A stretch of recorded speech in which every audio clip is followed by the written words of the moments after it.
ጽናትና ኪሩ ስለታረቁ እየሳመችው ስላየዋት በጣም ነው ደስ ያለኝ። ምክንያቱም እነሱ ሲጣሉ በጣም ነው ምን የምናደደው ማለት ነው።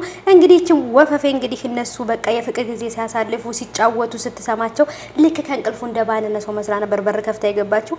ዊ ቅናት ማለት ነው። ዊ ቅናት ለካ ቅናት እንደዚህ ያንገበግባት። ግን ደግሞ እንደዚህ በፍቅር ተቃቅፈው ስላየዋቸው በጣም ነው ደስ ያለኝ። ምክንያቱም እነሱ ሁለቱ ሲጣሉ እኔ በጣም ነው በቃ የምበሳጨው ነው ራሴ ይጨንቀኛል ማለት ነው። በቃ ይጨንቀኛል አይገልጸውም። እና ብቻ ግን ዛሬ ላይ በፍቅር ስላየዋቸው በጣም ደስ ብሎኛል። ሰላም ውድ የተከበራችሁ የቻናሌ ተከታታዮች እንዴት ናችሁ? ከኔ ጋር ሁሉ ሰላም ነው። ሰላማችሁ ይብዛልኝ ባላችሁበት ውድ ቤተሰቦቼ። ለቻናሌ አዲስ ከሆናችሁ ሰብስክራይብ አድርጋችሁ ቤተሰቡ ነው። ነባሮች እንኳን በሰላም መጣችሁ ብያለሁ። ለቻናሌ አዲስ ከሆናችሁ ሰብስክራይብ በማድረግ ቤተሰቡ ነው። እና ቤተሰቦች የዛሬው የጽናት ድራማ ኦ ማይ ጋድ ኦኤምጂ ነው። በቃ እኔ ይሄ ነው ብዬ ልገልጸው ማልችለው ነው የዛሬው ማለት ነው። በጣም ምርጥ ነበረ። ምክንያቱም በተለይ ጽናትንና ኪሩን በፍቅር ከማየት በላይ ጽናት ስትስቅ ፈገግታዋ ተመልሶ ከማየት በላይ የሚያስደስት ነገር የለም። ድራማ ነው አውቃለሁ። ቢሆንም ግን ደግሞ በቃ ስለምንወዳቸው እነሱ ሁለቱ ሲጣሉ በጣም ድራማው ያስጠላኛል፣ ድራማው ይቀዘቅዛል ማለት ነው። እና እንግዲህ በፍቅር ስላየናቸው አሁን ላይ ነገሮች ተፈቶ ሁሉ ነገር ተስማምተው ስላየዋቸው በጣም ደስ ብሎኛል። እንግዲህ ቤተሰቦች ዛሬ አዲስ ነገር በጽናት ድራማ ላይ ያየሁት አዲስ ነገር አለ። እሱም ምንድነው? ሰኒ በእንትና ስሙ ራሱ ጠፋብኝ ማለት ነው። በክብሮም መቅናት ጀምራለች።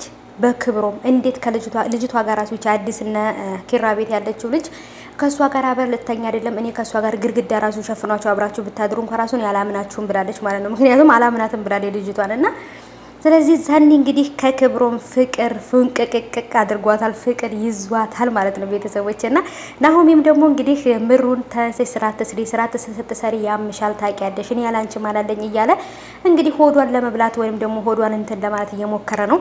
በእርግጥ እሷ ስራ ስትሰራ በጣም ነው የሚያማት። ለዛ ነው ብዙ ጊዜ ስራ እንዳትሰራ የሚከለክላት ማለት ነውና ጽናትዬም ከዚህ በኋላ እኔ እናንተን እንደዚህ ነገር ሊያደርገን አይፈልግም። እኔ እናንተን የማያለያየን የእውነት ፍቅር ስላለን ነው። ከዚህ በኋላ ግን ምንም አይነት አሉባልታም ሆነ ድብብቆች ነገር አልፈልግም። እንድደብቀኝ ምንም እንድትዋሸኝ አልፈልግም ብለዋለች ማለት ነው። እና እሱም ደግሞ ከዚህ በኋላ ምንም ነገር እንደማይዋሻት ቃል ገብቶላታል። እና በጣም ነው ደስ የሚለው።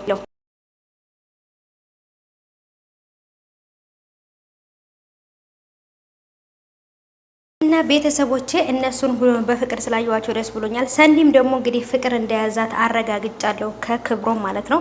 ክብሮም እንግዲህ ምንም ነገር ካደረገ በጣም ነው የምትቀናው። እንደዚህ እንድታረግ አልፈልግም እያለች ማለት ነው። እና ስለዚህ ይሄ ማለት ደግሞ ፍቅር ይዟታል ማለት ነው ቤተሰቦቼ። ስለዚህ እሷ ፍቅር ስለያዛት ደስ ብሎኛል። ምክንያቱም ፍቅር እንዴት እንደሆነ እንድታቀው በነ ክብሮምና በነ ጽናትና ምሩዬ ላይ ትቀናለች። እነሱን የፍቅር መቀሱን አስቸግራን ነበረ። አሁን ላይ ግን ደግሞ እሷንም ፍቅር ይዟት ያሳየኝ ብዬ ነበር። አሁንም ፍቅር ይዟታል ማለት ነው ቤተሰቦች። ስለዚህ ከዚህ በኋላ እንግብግብ ትላለች። እነሱ እንደሚቃጠሉት እንደሚቀኑት ትቀናለች ገና ማለት ነው። ሰኒ ገና የስራዋን ታይኛለች። እና ደግሞ ኪሩዬ በጣም ደስተኛ ሆኗል። ምክንያቱም በቃ ጽናትን የመሰለች ልጅ እንግዲህ ትግስተኛ፣ ሁሉን የምታልፍ በጣም ታጋሽ ቆንጆ የሆነች እንግዲህ ፍቅረኛው እንግዲህ እንደምታውቁት ነገሮችን ተግባብተው ታርቀዋል። በጣም ደስ ብሎኛል። ደስ ያላችሁ ይህን ቪዲዮ ላይክ በማድረግ አሳውቁኝ።